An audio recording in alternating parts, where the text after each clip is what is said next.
সংগ্রামী সাথী ও বন্ধুরা, আমি ওই প্রেস ক্লাবের সভাপতি সাংবাদিক রাজাকারের বাচ্চাকে জানিয়ে দিতে চাই, তুমি যে বলেছো আমার নেতা শহীদ প্রেসিডেন্ট ছিলেন একজন রাজাকার, তিনি মুক্তিযোদ্ধা ছিলেন না, তোমার এই কথার তীব্র নিন্দা ও প্রতিবাদ জানাচ্ছি।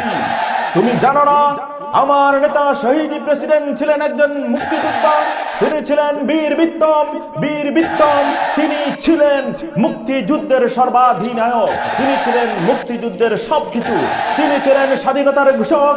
তার ঘোষণায়, তার নেতৃত্বে সারা দেশে স্বাধীনতা যুদ্ধ হয়েছে। আজকে রাজাকারের বাচ্চা রাজাকার এসে তাকে স্বাধীনতার ঘোষক বলবে না, তাকে শহীদ বলবে না, এটার তীব্র নিন্দা ও প্রতিবাদ জানাই। রাজনীতি রাজনীতি কে বলেছিল আমাকে নেতা হইতে?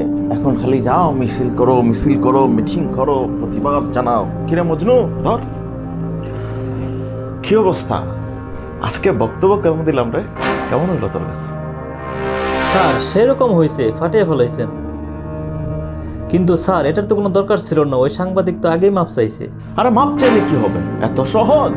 সে আমার নেতা শহীদ প্রেসিডেন্টকে নিয়ে কটূক্তি করেছে, সে আমার প্রেসিডেন্টকে বলেছে তিনি নাকি রাজাকার ছিলেন, তিনি মুক্তিযোদ্ধা ছিলেন, সেটা বুঝতে পারে নাই। কোনোভাবেই তার ক্ষমা নাই, তার ফাঁসি চাই, আমি তার ফাঁসি দিতে হবে।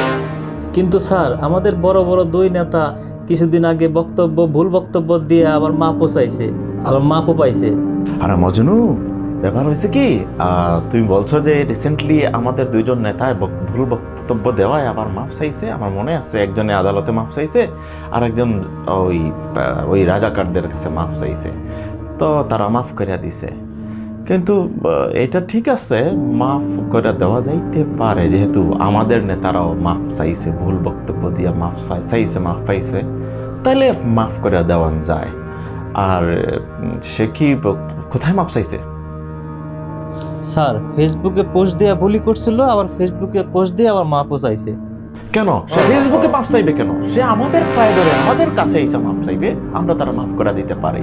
স্যার যে বক্তব্য দিয়া ভুল করছিল ওটা তো ফেসবুকে দিছিল। তাইলে তো ওইটা মাফ করে দেওয়া যায়, কারণ সে ফেসবুকেই ভুল করেছে, আবার ফেসবুকে মাফ চাইছে। আচ্ছা ঠিক আছে, তাহলে বাদ দেয়। কিন্তু আমার একটু ফোন দিতে হবে, যে তারা আবার মিছিলের জন্য লোক ভাড়া করতেছে।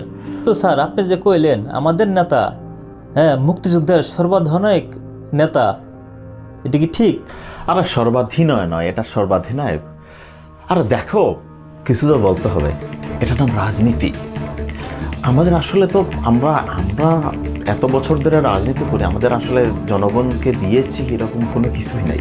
তো এই রাজাকার বইলা মজনু আসলে বলতেই হবে, তো ওদের মধ্যেই ওদের বিরুদ্ধেই বলি, আর একটু বাড়ায় বললাম আর কি। আমাদের নেতা তো মুক্তিযুদ্ধের সেক্টরের কমান্ডার ছিলেন, আমি সারা দেশের কমান্ডার বলা ফেলাইছি, এটাই আর কি। রাজনীতি করলে একটু বলতে হয়, বুঝলি? আসলে ওরা তো অনেক কিছু বলে, জনগণকে এই দিছে সেই দিছে, আমার তো কিছু দিতে পারে নাই, তো ছাপাবাজি করে চলতে হবে, সামনে নির্বাচনে। স্যার আমি এত কিছু বুঝি না, আপনি তো বললেন সবই রাজনীতির খেলা।